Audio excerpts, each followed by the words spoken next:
안녕하세요.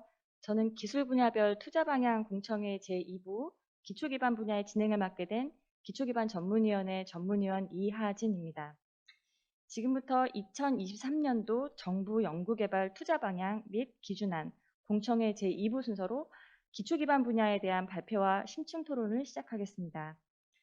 먼저 국가연구개발 기초기반 분야 투자 방향과 기준안에 대한 관심을 가지고 온라인으로 지켜봐 주시고 계신 연구자분들과 정부 부처 그리고 관련 기관 관계자분들 그리고 국민 여러분께 감사를 드립니다. 작년에 이어서 금년에도 투자 방향 공청회가 코로나19로 인하여 오프라인 행사 대신에 현장 참석자가 없는 온라인 생방송으로 진행하게 되었습니다. 이 점 양해를 부탁드리겠습니다. 앞서 공청회 일부에서는 2023년도 국가 R&D 투자 방향에 대한 전반적인 내용을 다뤘다면 지금부터는 그 세부 기술 분야, 기초 기반 분야에 대한 세부적인 투자 방향에 대해서 설명을 드리고 질의응답과 토론 시간을 통해서 여러분들의 고견을 듣는 시간을 갖도록 하겠습니다. 질의응답의 경우에 기존에 안내해드린 온라인 게시판에 질문을 올려주시면 저희가 답변을 해드리는 형식으로 진행할 예정입니다. 참고로 그 유튜브나 네이버 TV, 카카오 TV 거기서는 이제 영상만 시청할 수가 있고요. 질의는 하실 수가 없으니 온라인 게시판을 이용해 주시기 바랍니다. 온라인 게시판은 이번 주 금요일 2월 25일까지 열려 있을 예정이고요. 되도록이면 오늘 올라온 모든 질문들에 대해서 답변을 모두 드릴 예정이 있지만 혹시 시간 관계상 답변을 드리지 못하거나 아니면 이후에 올라오는 질의들에 대한 내용은 차후에 메일로 답변을 드리도록 하겠습니다. 많은 참여를 부탁드리겠습니다. 먼저 기초기반 분야의 투자 방향 안에 대한 발표는 기초기반 전문위원회 전문위원이신 한승현 위원님께서 진행해 주시겠습니다. 네, 안녕하세요. 반갑습니다. 한승현입니다. 지금부터 2023년도 국가연구개발 투자 방안에 대해서 기초기반 분야에 대해서 이제 발표를 간략하게 하겠습니다. 먼저 이제 이 슬라이드에서 보시면은 주요 정책 목표를 먼저 말씀드릴 건데요. 우선 이제 세계적으로 있는 기술 동향과 미래 전망에 대해서 이제 살펴보면은요. 미국이나 중국, 일본 등 이런 주요 선진국들은 청년 과학자 지원 강화, 그리고 집단 융합 연구 활성화, 혁신 기술 확보를 위한 기초 연구 전략상 강화, 이 세 가지가 공통적으로 추진되고 있는 중점 방향이라고 할 수 있겠습니다. 특히나 이제 최근에 이제 코로나 백신에서 예를 알 수 있는 것처럼 mRNA 백신의 경우는 mRNA 기술하고 전달체 기술하고 합체가 돼갖고 굉장히 큰 시너지를 이루었던 케이스가 있었죠. 그것처럼 학문의 경계를 뛰어넘는 이런 집단 연구를 기반으로 획기적인 연구 성과를 창출하는 사례들이 굉장히 늘어나고 있습니다. 그래서 이러한 추세들을 우리가 볼 때 이제 우리가 어떻게 나아가야 되겠느냐 이러한 방향을 좀 알 수 있을 것 같습니다. 무엇보다도 이제 선진 기초 연구 생태계 조성 이 부분이 이제 중요하게 되겠는데요. 우리나라 이제 연구비도 이제 많이 증가되고 투자가 되고 있고 하기 때문에 이제 선진화된 생태계, 연구 생태계 조성하는 게 이제 굉장히 중요한 키워드를 할 수 있습니다. 한 세 가지 정도로 정리할 수 있겠는데요. 청년 연구자의 안정적인 지원 어떻게 할 것이냐 이 부분에 대한 고민을 했었고, 두 번째는 집단 연구 기반 대학의 연구 역량을 강화하는 이런 방안들, 세 번째는 체계적으로 연구 인프라를 조성하기 위한 연구 생태계 선진화, 이 세 가지를 중점적인 목표로 머리를 맞대고 이제 고민해 왔습니다. 이제 하나씩 말씀드리면요, 기초 연구 분야는 무엇보다도 연구자 중심의 기초 연구를 많이 지원했었고요. 이것은 지속될 거라고 생각되고 있고요. 연구자 중심의 기초 연구 혁신, 그다음에 자율과 책임에 기반한 연구 몰입 환경을 조성하고, 전주기 지원 체계를 마련해서 기초 연구의 생태계를 구축하는 것입니다. 전주기라고 하면은 이제 초기에 있는 연구자들도 있겠고, 중기 또는 성숙기, 완성기 이렇게 여러 가지 그 주기별로 이제 있을 건데, 촘촘하고 체계적으로 지원 체계를 마련하는 것이 연구 생태계 구축에 대한 부분입니다. 인력 양성 부분에서는요, 청년 연구자의 단계별 지원 체계 마련하는 것이 굉장히 중요합니다. 청년 연구자라 하면은 뭐 대학원생서부터 학위를 마치고 박사 후 연구원이 된 분들, 또 비전인 연구교원들, 그리고 신임 연구위원들 뭐 이렇게 이제 우리가 생각해 볼 수 있겠죠. 그래서 이 단계별로 지원하는 체계를 잘 만들어 보자 이런 부분이 되겠고요. 경력 경로를 다양화하는 성장 지원을 강화하여 미래 유망 분야의 혁신인재를 양성한다. 이제 예전에는 이제 그 기초 연구를 한 분들은 기초 분야에만 남아 있는 걸로 이제 생각을 했었는데 요즘 이제 연구소도 있고 그리고 산업계 그리고 이제 벤처도 육성됨에 따라 창업하는 분들도 있고 이렇게 다양하게 경로가 다양화되는 것이 특징이라 할 수 있겠습니다. 그래서 이렇게 변화하는 시대에 발맞춰서 인력 양성 계획도 탄력성 있고 체계적으로 만들어 보자 하는 것이 골자가 되겠습니다. 연구 시설 부분은요. 대형 연구시설의 효과적인 구축을 위해 전문위원회를 신설하고 표준 지침을 마련하고 구축 단계별 검토를 내실화하고 사업 관리 역량 강화를 추진한다. 어려운 말로 이제 써 있긴 한데요. 작은 연구들은 이제 개인적으로도 할 수 있지만 좋은 연구를 하기 위해 아주 초대형, 대형 연구시설들이 필요한 경우가 있겠죠. 이런 경우는 이제 이 국가가 이제 지원해서 이제 이걸 체계를 만드는데 이건 이제 막대한 예산이 들어가고 오랜 기간이 걸리기 때문에 잘 계획하고 또 단계별로 잘 이걸 관리를 해서 이제 추진하는 것이 중요하겠다 하는 것이 골자입니다. 그래서 이제 그 전문위원회를 신설한다거나 지금 표준 지침 마련한다거나 구축 단계별로 검토하여 나가면서 모니터링을 잘하고 이렇게 이제 하겠다는 이야기입니다. 그 국제 협력 부분은 이제 보편적으로 지원하던 방식에서 조금 이제 달리 이제 이 사회 변화 또 이제 4차 산업혁명이라든가 아니면은 지금 이렇게 기후변화 또는 이제 이런 감염병 이런 것들이 이제 보면은 이제 사회가 많이 변화되는 걸 볼 수 있겠죠. 그래서 이런 거에 맞춰서 이제 그 국제 협력을 통해서 시너지를 부를 수 있는 그러한 방향으로 지원해 보자 하는 것입니다. 그래서 이제 중대형 하향식 연구 확대를 통한 전략 기술을 확보하고 핵심 인재를 유치하고 해외 연구 지체와의 네트워크를 강화하는 이런 쪽으로 가보자 하는 것입니다. 그래서 이러한 부분들이 이제 주요 정책 목표가 되겠습니다. 이 정책 목표의 이제 투자를 다음에 이제 투자 현황과 시사점에 대해서 이제 정리를 해볼 수 있겠는데요. 기초 기반 분야 정부 R&D 투자는 점차 증가하고 있습니다. 계속 지속적으로 증가하고 있고요. 그럼에 따라 이제 어느 정도 규모가 커졌기 때문에 이제 투자 규모에 맞는 이런 선진 연구 생태계, 연구 지원 생태계로 이제 이행해서 연구 역량을 강화할 필요가 있겠다 하는 것이 시사점입니다. 여기 정리되어 있는 자료에서 보시다시피 잠깐만요, 제가 넘기겠습니다. 네, 그 연구자 주도 기초 연구 여기 이제 나와 있지만 5년 전 2017년에는 1조 2,6천억 원이었는데 이제 작년에 이제 작년이죠. 2022년도에는 2조 5,500억 거의 2배 이상으로 이제 증가했습니다. 그래서 매년 이렇게 기초연구 지원은 강화하는 쪽으로 정부가 지원 체계를 구축해서 이렇게 나아가고 있습니다. 그러니까 이렇게 그 연구자 주도 이제 기초연구가 잠깐만 넘어갔는데요. 다시 넘어가겠습니다. 그래서 연구자 주도 기초연구는 이제 점진적으로 계속 이제 확대, 이제 지원이 강화되는 쪽으로 가고 있다는 내용이고요. 기초연구 저변 확대와 안정적 연구 여건 조성에 기여한 바가 굉장히 큽니다. 성과도 굉장히 잘 나오고 있습니다. 예를 들어 뭐 논문 편수도 증가하고 있고 또 수혜받는 연구자들도 늘어나고 이런 것들이 이제 장점이 되겠고요. 그리고 상위 10% 이상 그 분야별 상위 10% 이상 되는 논문도 많이 나오고 있는 것이 이런 성과가 되겠습니다. 그렇지만 그 국제 평가에서 보면 이제 QS 랭킹 같은 이런 걸 보면은요, 우리 대학 순위가 좀 떨어지는 현상도 많이 나타나고 있고, 또 피인용 지수 이게 또 중요한 지표 중에 하나인데 이런 것들을 좀 감소하고 있고 이런 것들을 보면은 이제 질적인 부분에서는 좀 더 그 개선돼야 되는 이런 부분이 있지 않나. 그래서 연구 경쟁력이 약화되는 부분이 있을 것 같다라는 문제점들이 이제 제기되고 있습니다. 또한 이제 더 중요한 문제 중에 하나가 이제 인구가 점점 감소하니까 학령 인구도 점점 감소하고 있습니다. 그래서 이제 우수한 그 젊은 인력들이 이제 감소될 우려가 이제 굉장히 큰데 그렇기 때문에 우수한 청년 연구자는 지속적으로 발굴해서 양성을 잘해서 이런 지원을 이제 잘 하자 이런 것을 시사점이라고 할 수 있겠습니다. 그래서 연구자 주도 기초연구 지원 기조를 유지하되 대학의 근본 연구 역량을 강화하고 청년 연구자에 대한 안정적인 지원을 위해 투자할 필요가 있다 이렇게 되겠습니다.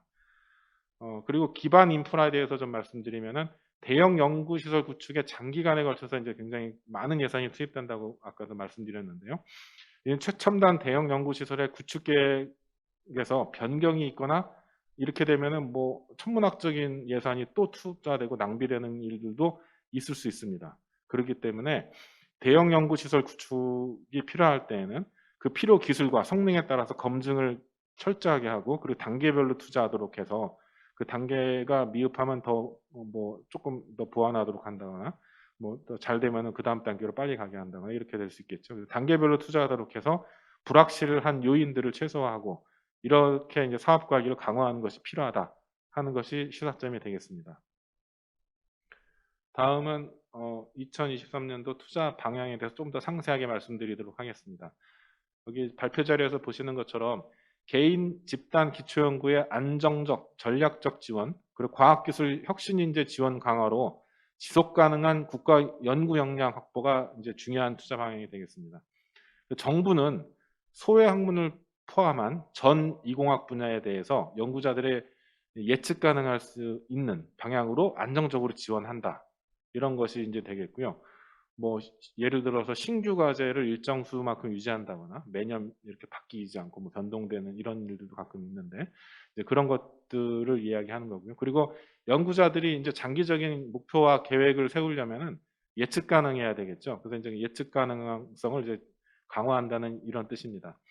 그리고 민간 부분에서는 양자 컴퓨터라든가 AI 등 이렇게 파급력이 높은 기초 원천 기술 분야에 대해서 산학 협력으로 투자할 수 있게끔 이렇게 이제 방향을 가야겠다 하는 내용입니다. 그 다음 말씀드릴 내용은 이제 창의적 기초연구 지원 고도화 부분인데요. 아마도 이 부분이 예전하고 이제 크게 달라진 부분이라 할 수 있겠습니다. 학문 분야별 현장의 연구 수요와 연구 유형을 고려한 지원으로 연구자 중심 기초연구 환경 조성이라고 되어 있습니다. 여기 as is로 표시되어 있는 것처럼 현재는 그 학문단에 대한 분류보다는 연구 규모, 또 유형에 따라 일단 분류해 놓고 그래서 이제 리더 연구, 중견 연구, 신진 연구 이렇게 분류해 놓고요. 그다음에 이제 그 밑에 이제 학문 분야별로 이렇게 나눠서 이렇게 지원했었는데 이것보다는 이제 앞으로는 수학, 물리, 생명 이런 식으로 학문 분야별로 나눠 놓고 거기에서 이제 리더 연구, 중견 연구, 신진 연구 이와 같이 학문 분야별로 연구 규모, 유형에 따라서 분류하겠다는 내용입니다. 이게 이제 무슨 뜻이냐면요. 예를 들어 이제 수학 같은 경우는요. 이 시범 사업으로 2020년도에 이제 진행했던 게 수학 분야였는데 여기는 신진 연구와 기본 연구가 이제 중점이 되고 여기에 대한 수요가 굉장히 많았습니다. 그래서 그렇고 이제 상대적으로 중견 연구라든가 리더 연구는 이제 좀 비중이 낮았고요. 수요가 낮았다는 얘기죠. 그래서 이런 경우에는 이제 신진 연구하고 기본 연구를 두텁게 지원하는 이러한 쪽으로 탄력적으로 운영하면 좋을 것이고 여기 생명 분야 보시면은 여기는 이제 중견 연구가 제일 큰 수요가 있었고요. 그다음 신진, 기본, 뭐 리더 이런 식으로 이제 순위 나눠지는데 이런 것처럼 학문 분야별로 특성이 다르고 또 수요가 다릅니다. 그래서 이걸 다 감안해서 학문 분야별로 이런 연구비 규모나 이런 것들 나누게 하겠다는 겁니다. 그래서 이제 학문 분야별 지원 체계라는 게 큰 변화가라고 이제 할 수 있겠습니다. 그리고 집단 연구 중심의 연구 역량 강화, 그러니까 세계 연구 흐름을 주도할 수 있는 아주 전략 분야, 그리고 우수 연구 집단을 육성해서 지속적인 연구 거점으로 성장 지원하겠다는 내용입니다. 중장기적으로 기초 연구가 필요한 분야의 우수 집단 연구, 연구 수요가 높은 소규모 공동 연구에 대해서 지원을 확대하겠다. 뭐 BR 같이 그렇게 좀 소규모 집단 연구인데 그런 것들이 이제 굉장히 잘 활성화되고 했던 이러한 평가 지표들도 있고요. 그래서 이제 이런 소규모 공동 연구를 이제 지원을 확대하겠다는 내용이고요. 그리고 다양한 구매의 융합형 집단 연구와 데이터 기반 연구 등 혁신적인 방식의 연구 과제를 지원을 확대하겠다. 예전에 뭐 예를 들어서 집단 연구, 선도 연구센터 보면은 SRC 과학 부분, 엔지니어링 부분에 ERC, 뭐 메디컬 부분에 뭐 MRC 이렇게 나눠져 있었죠. 여기 이제 추가된 게 CRC 같은 거, Convergence Research Center 이게 이제 융합 연구 지원 센터잖아요. 그런 쪽이 이제 강화되는 거고, BRL도 이제 여기에 이제 융합형이 추가된다거나 이런 것들을 이제 의미합니다. 그래서 이제 집단적 융합 연구, 시너지를 이룰 수 있는 집단적 융합 연구 강화하겠다는 내용이고요. 그다음에 기초과학연구원의 연구단 간 연계를 강화하고 대형 장기 연구가 시급한 분야는 신규 연구단을 만드는 것도 검토하겠다 하는 내용이 되겠습니다. 다음으로 좀 더 이제 상세하게 그 세 가지 꼭지에 대해서 조금 더 말씀드리면요. 청년 연구자 성장 지원, 그러니까 연구생의 주기에 맞춘 지속적인 지원과 청년 연구자 성장을 위한 투자를 확대하겠다. 이렇게 되어 있습니다. 그래서 이공계 석박사 과정의 경우에는 인건비하고 연구장려금을 좀 더 두텁게 지원하고 이제 다양한 연구 기회를 제공하는 쪽으로 이제 가겠다는 거고요. 청년 과학자, 그러니까 창의성을 발현하고 독립 연구 역량을 이제 확대할 수 있도록 지속적인 성장 발판을 지원하겠다는 내용이고요. 박사 후 연구원은 다양한 연구 기회를 제공하고 산업계로도 갈 수 있고 학계로 갈 수 있는 이런 다양한 경로의 다변화 이런 쪽으로 지원하겠다는 내용입니다. 그리고 첨단 전략 기술 분야, 산학연병까지도 포함할 수 있겠는데 이를 연계해서 교육 훈련을 지원함으로써 미래 핵심 인재를 육성하는 내용입니다. 연구 인프라 선진화를 말씀드리겠습니다. 세계적 수준의 성과 창출을 위해서는 대형 인프라를 안정적으로 구축하고 운영해서 대학 내 연구 인프라를 지속적으로 확충하는 내용이 되겠습니다. 대형 연구시설의 핵심 장치별로 성능과 기술 확보를 지원하고 구축 운영의 불확실성을 좀 최소화하고 첨단 연구 분야에서의 공동 활용할 수 있도록 촉진하겠다 이런 내용입니다. 그리고 대학 내 집단 연구, 융합 연구도 활성화할 수 있도록 지원을 하고요. 그러기 위해서 이제 대학 내 핵심 연구 지원 센터를 조성하고 또 장비 전담 연구 인력들이 좀 안정적으로 활동할 수 있게 해서 장비의 이제 이런 효율적인 운영 역량을 강화할 수 있도록 지속적인 투자를 하겠다는 내용입니다. 그 세 번째로 전략적 국제 협력 활성화 부분인데요. 국제 공동 연구를 통해서 전략 기술을 확보하고 국내 해외 연구 주체 간 교류 지원으로 글로벌 네트워크를 강화하겠다는 내용입니다. 이제 인류의 공동 문제, 요즘은 이제 글로벌한 사회가 됐기 때문에 이런 문제들이 인류의 공동 문제로 이제 오고 있는데 인류의 공동 문제를 해결하고 글로벌 과학기술 이슈 선도를 위해서 중대형 과제를 중점으로 전략적인 공동 연구를 추진하는 쪽으로 지원하겠다는 내용입니다. 그리고 이제 산업 사회가 발달함에 따라 이제 새로운 분야가 많이 탄생하고 있는데요. 이런 신산업 분야에 해외 연구자의 국내 유치, 또 해외 연구기관과의 교류, 그리고 이제 공동 연구의 지속 지원으로 해외 선진 기술 확보하는 부분이 되겠습니다. 주요 정책 목표에 이제 투자 현황 잘못 남겼네요. 예, 투자 효율화 방안입니다. 이제 지원을 하되 이제 효율적으로 투자를 해야 된다는 부분인데 기초연구 지원 체계 변화에 따라서 중장기 포트폴리오를 마련하고 사업 구조를 개편하는 것들을 이제 검토하고 있습니다. 그래서 이제 안정적으로 지원할 수 있는 규모와 선정률을 어떻게 맞추느냐 이런 것들을 이제 끊임없이 고민하면서 이제 효율화를 이제 앞당기겠다는 내용이고요. 대형 연구시설 구축 사업의 불확실성 요인을 최소화해서 단계별로 관리하는 상황으로 인해서 이제 성공적으로 구축할 수 있도록 지원하겠다는 내용입니다. 기초연구 지원체계 효율화는요. 학문 분야별 지원체계 개편에 따라서 향후 5년간 학문 분야별로 중장기 포트폴리오를 도출하고 지원 규모와 선정률 관리를 이제 하겠다는 겁니다. 이게 이제 이렇게 딱 고정된 게 아니라 이제 탄력적으로 모니터링 해가면서 이제 효율화를 이제 추진할 거고요. 기초연구의 효율적 지원을 위해서 개인 집단으로 구분된 사업 구조를 학문 분야별 구조로 개편해서 하는 것. 아까 말씀드린 그 내용이 되겠습니다. 박사 후 연구 인력 지원 효율화 부분인데요. 박사 후 연구원 지원 사업별 현황과 수요를 검토해서 적정 규모를 이제 지원하는 쪽으로 하고 이공계 대학원의 총조사 결과를 지속적으로 검토해서 이제 현 지원 체계의 개선점을 도출하겠다. 이제 이렇게 해서 이제 효율화를 추구하는 거고요. 대형 인프라의 이제 성공적 구축 지원은 대형 연구 시설 구축의 이제 리스크를 이제 저감함으로 인해서 사업화 효율을 이제 효율적으로 이제 하겠다는 내용입니다. 그래서 프로젝트 매니저 이제 운영 주체가 되겠는데 이것을 이제 완성된 다음에 이제 활동하게 하는 게 아니라 이제 기획 단계부터 이제 참여하게 함으로써 이제 대형 연구시설의 구축 사업의 체계적인 관리와 효율적으로 추진할 수 있는 방향을 유도하겠다는 거고요. 대형 연구시설의 핵심 장치별로 기술 확보 전략과 수립 여부를 검토해서 추진하겠다는 내용이 되겠습니다. 그래서 뭐 지속적으로 이제 이런 부분들은 함께 고민하고 논의해 가야 될 것 같고요. 오늘 이제 공청회를 통해서 이제 많은 의견이 나오면은 이걸 갖고 또 이제 같이 고민해서 좋은 방향으로 갈 수 있도록 노력을 할 예정입니다. 예, 이상으로 발표는 마치겠습니다. 감사합니다. 네, 발표해 주신 한승현 의원님 감사드립니다. 예, 지금부터 질의응답과 그다음에 토론 시간을 갖도록 하겠습니다. 앞서 말씀드렸던 것처럼 질의응답은 온라인으로 질문을 받아서 저와 이제 여기 함께하신 위원분들께서 이제 답변하는 형식으로 진행이 될 예정입니다. 질의응답에 앞서서 우선 함께해주신 기초기반 전문위원회 위원님들을 소개시켜드리겠습니다. 먼저 발표를 해주신 한승현 위원님 자리해 주셨습니다. 한승현 위원님은 서울대학교 치의학대학원 교수로 재직하고 계십니다. 그리고 박기범 위원님 자리해 주셨습니다. 박기범 위원님은 과학기술정책연구원 선임연구위원으로 재직 중에 계십니다. 그리고 자장을 맡고 있는 저는 서울여자대학교 화학과에 재직 중인 이하진입니다. 이 온라인으로 이제 질문을 올려주신 이제 몇 건이 있어서 먼저 그 부분에 대해서 이제 좀 답변을 듣고 네, 계속해서 진행을 하도록 하겠습니다. 계속해서 온라인으로 이제 질문을 올려주시면 되겠습니다. 네, 첫 번째 질문은 이제 기초 연구의 지원 방향에 대한 그 설명 질의가 올라왔는데요.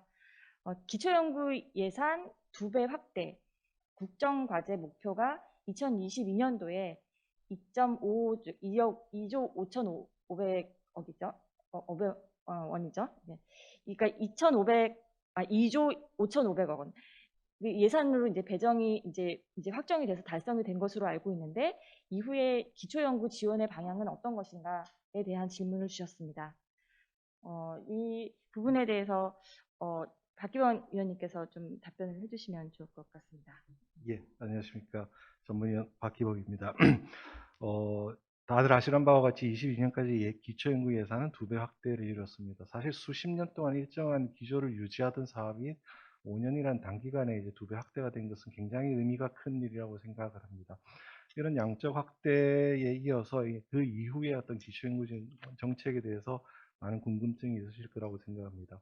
우선 양적인 측면에서 말씀을 드린다면 지난 5년간 2배를 확대하면서 신규가 선정의 규모가 크게 증가를 했는데 앞으로 현재 정부의 어떤 기본적인 방침은 신규 과제의 선정의 규모를 안정적으로 유지를 한다. 그러니까 지금까지 해온 그 규모를 안정적으로 유지를 한다는 것이 가장 중요한 내용이 되겠습니다. 그렇게 된다면 아마 당연히 신규 이후에 계속되는 사업들이 있으니까 당분간은 이제 조금의 상승, 양적으로 또 약간의 상승이 있지 않을까 생각을 합니다.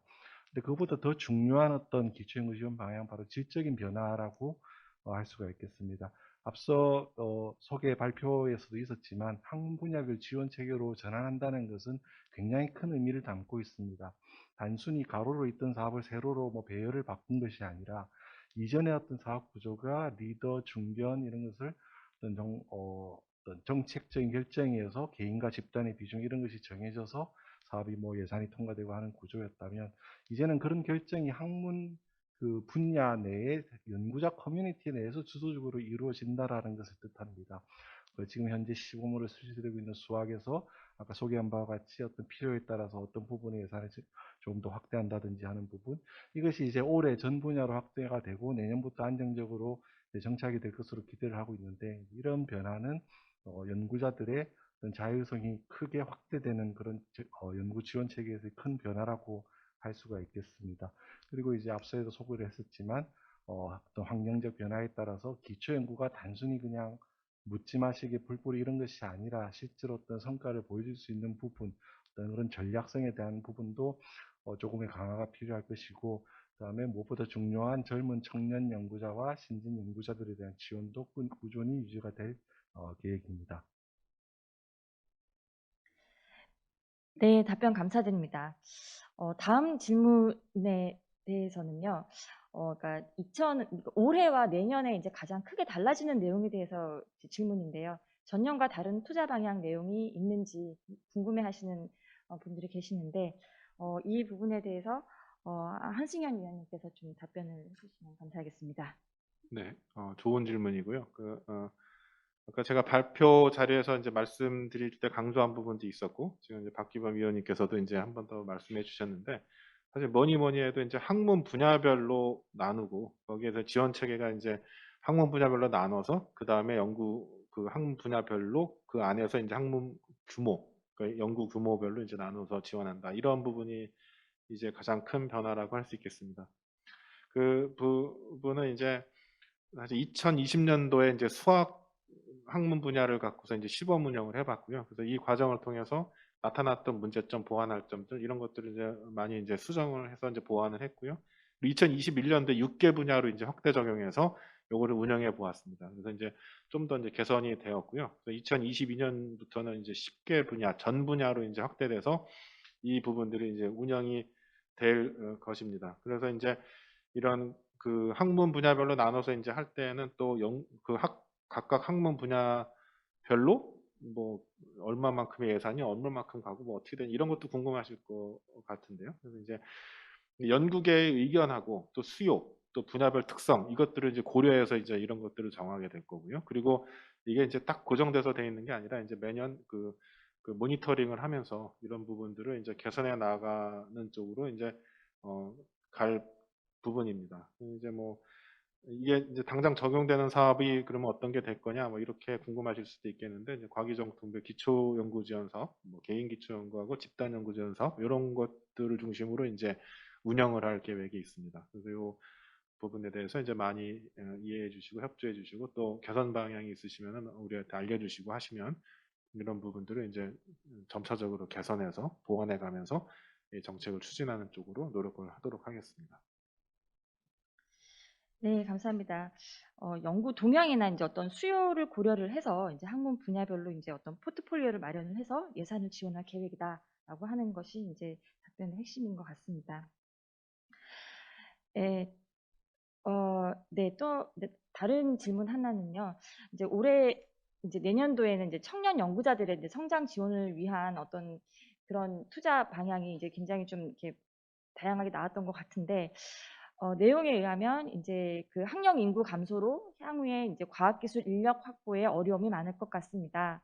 청년 연구자의 성장 지원을 위한 구체적인 이행 방안이 있는지가 궁금합니다. 라는 이제 질문을 올려주셨습니다. 혹시 이 부분에 대해서는 예, 박경 교수님, 예. 예. 정말 중요한 질문이라고 생각합니다. 근데 우선 학령 인구 감소라는 부분하고 현재 청년 연구자들의 어려움, 그들의 성장을 지원하는 부분은 조금 나누어서 생각할 필요가 있습니다. 학령 인구 감소라는 것은 이제 최근에 태어나는 학생, 신생아의 수가 줄어들고 학령 인구의 감소가 최근에 급격하게 진행되고 있지만 현재 한 20년, 30년 전에 태어나신 분들이 이제 지금 항상 하는 단계에서는 사실은 청년 연구자의 어떤 인력 확보의 어려움보다는 이들이 노동시장에서 일자리를 찾기가 힘들다 또는 노동시장 여건이 나빠진다라는 문제가 더 심각하게 나오고 있습니다. 그래서 이 부분에 대한 성장 지원에 대한 부분하고 학령 인구 감소라는 부분, 물론 이 감소라는 것이 굉장히 빠르게 진행되기 때문에 20년, 10년 후에는 우리나라에 큰 문제로 닥칠 가능성이 높지만 현재 우선 연구자의 어떤 지원에 대한 말씀을 드리도록 하겠습니다. 이 청년 연구자의 문제는 사실 오늘 이 자리가 기초기반 전문위원회에서 주로 기초연구와 인프라 사업들에 대한 어떤 투자 방향을 주로 설명드린 자리이지만 이 청년 연구자의 문제는 기초뿐만 아니라 과학기술 전반에 걸쳐서 중요한 그런 주제가 되겠습니다. 사실 우리나라뿐만이 아니라 전 세계적으로 어떤 과학기술 인력의 양적 확대에 비해서 일자리가 줄어든다는 문제에 대해서 많은 국가들이 공통적으로 이제 고민을 하고 있고 다양한 어떤 방안을 고민 중에 있습니다. 그 중에는 앞서 이제 한승현 위원님 발표에 있었지만 경력 다양화, 경력을 다변화하는 것에 대한 지원의 부분도 있고 이들의 신분을 좀 더 안정적으로 장기적으로 유지하는 부분, 그 다음에 급여나 노동 조건들에 대해서 어떤 보장을 하는 부분들이 포함이 되어 있습니다. 우선 오늘 이 기초기반 전문위원회가 주로 담당을 하고 있는 기초연구 사업에서 청년 연구자들의 지원이 어떤 방안이 있는가에 대해서 짧게 소개를 드리면 청년 연구자의 어떤 단계는 대학원생, 박사후 연구원 그리고 이제 신진 연구자라고 할 수 있겠습니다. 신진 연구자에 대한 지원은 기초연구 사업 2배 확대가 되면서 생애 첫 연구나 실험실 이런 부분을 통해서 이제 굉장히 많은 주의를 기울인 부분이고요. 최근 그리고 앞으로도 계속 하는 부분은 바로 박사후 연구원에 대한 지원입니다.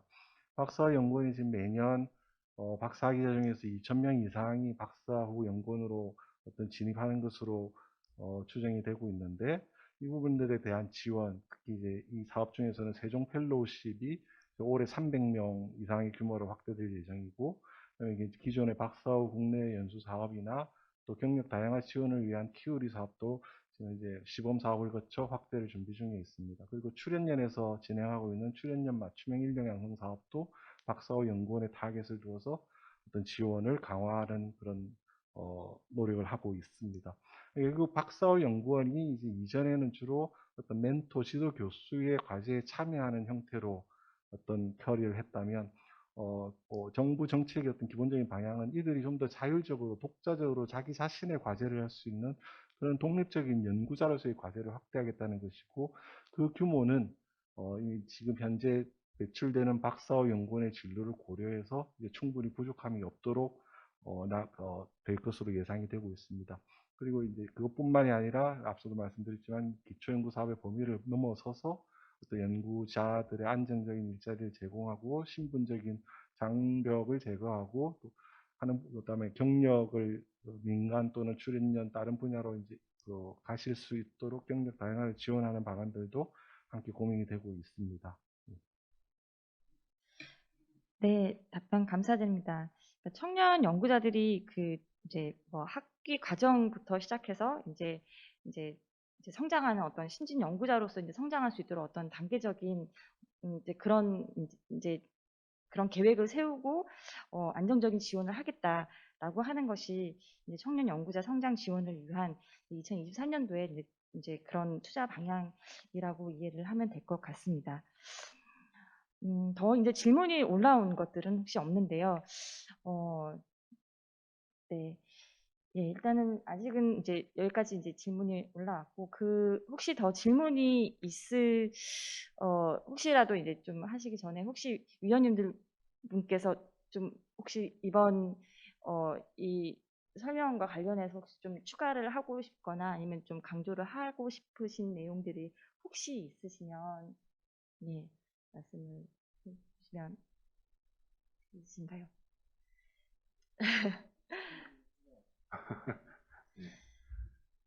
네, 그러면 뭐, 예, 일단은 질문이나 이제 저희들이 아무래도 온라인으로 하는 좀 그런 한계들이 있다 보니까 이제 그런 이제 조금 더 소통을 많이 했으면 좋겠는데 그런 아쉬움들이 좀 많이 있는데요. 우선은 이제 온라인 게시판이 이번 주 이제 금요일까지, 이제 내일 모레까지 이제 계속 이제 운영이 되고 있으니까 관련해서 이제 좀 질문들이 있으시면 게시판을 얼마든지 활용을 해주시면 저희가 이제 이메일로 연락을 드리거나 이제 뭐 그 이외의 방법으로 답변을 드리도록 하겠습니다. 그리고 이제 말씀에 이제 계속 그리고 그렇게 올라온 질문들에 대한 이제 내용들을 저희들이 잘 검토를 하고 그다음에 이제 투자 방향 확정안에 이제 잘 반영이 될 수 있도록 이제 그렇게 노력을 하겠습니다. 예. 여기까지 해서 우선 기술 분야별 투자 방향 공청회 기초 기반 분야 신층 토론회를 이제 마치겠습니다. 다시 한번 오늘 수고해 주신 이제 토론자분들과 그다음에 시청해 주신 이제 분들 이제 모든 분들께 감사의 말씀을 드립니다. 예. 고맙습니다.